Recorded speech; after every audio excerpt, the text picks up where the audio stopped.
Akkam jirtu hordoftoonni chaanaalii YouTube keenyaa. Ani Sanyii Galataati. Mata duree sababoota hirriba dhabuuf nama saaxilan jedhu jalatti qabxiiwwan 5 nama barsiisan haala armaan gadii kanaan isiniif dhiyeessina obsaan nu caqasaa. Dhuma irratti immoo qabxii boonasii tokko itti isiniif fidaaneerra hanga dhumaatti nu caqasaa. Ganama yeroo hirribaa kaatan miirri dadhabbii isinitti dhagahamaa? Halkan hirriba gaarii rafuu dadhabdaniittu maarree sagantaa keenya har'aa keessatti qabxiiwwan armaan gadii sababoota hirriba dhabuuf nama saaxilan waan ta'eef irraa barattanii furmaata isaa irratti yoo hojjettan hirriba gaarii raftanii bultu. 1. Dhiphinaa fi aarii.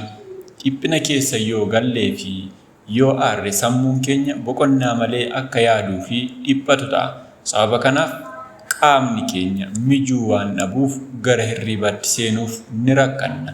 Sammuun keenyas kun yeroo boqonnaati jedhee amanuun isa rakkisa. 2. Hirribaan dura yeroo baay'ee iskiriinii bilbila keenyaa irratti dabarsu.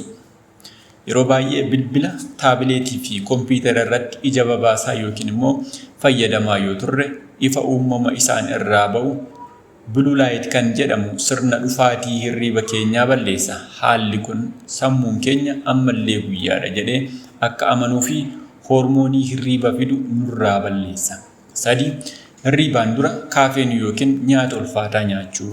Dhugaatii ho'aan kan akka shaayii, bunaa fi dhugaatiin lallaafaan tokko qaama keenya baay'ee si'achiisu. Haala wal fakkaatuun hirribaan dura soorata ulfaataa yoo nyaanne garaan keenya isa bulleessuu irratti waan yeroo dabarsuuf mijuu nu dhorkuun yeroo hirribaa keenya jeeqa.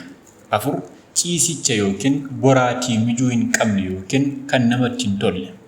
Kun ifa fakkaachuu mala garuu murteessaadha. Boraatii fi ciisichi hin mijanne qaama keenya irratti dhukkubbii uumuunii fi mijuu dhorkuun halkan guutuu osoo hin rafiin akka gaggaraagaraa bullu nu taasisuun hirriba nu dhorku. 5. Iyya olaanaa yookiin sagaleewwan tasaa. Bakki nuti ciifnu yookiin rafnu tasgabbii yoo hin qabaatin, fakkeenyaaf sagaleewwan konkolaataa yookiin wacni ollaa yoo jiraate hirriba gaarii akka hin rafne nu godha. Sagaleewwan tasaa immoo hirriba akka tasaa akka dammaqnu nu godhu. Dhuma irratti qabxii boonasii keenya hirriba gaarii raftanii ganama dadhabbii tokko malee ka'uuf. Galgala yeroo wal fakkaataatti rafaa, ganama yeroo wal fakkaataatti ka'a. Kun qaamni keenya dammaqsituu uumamaa horachuun hirribni yeroo isaa eegee dhufa. Dammaqsituu malees ganama osoo hin mukaa'in hirribaa kaatanii dadhabbii malee ooltu. Kunis afaan saayinsiin sirkaadiyaan riitim jedhamuun beekama.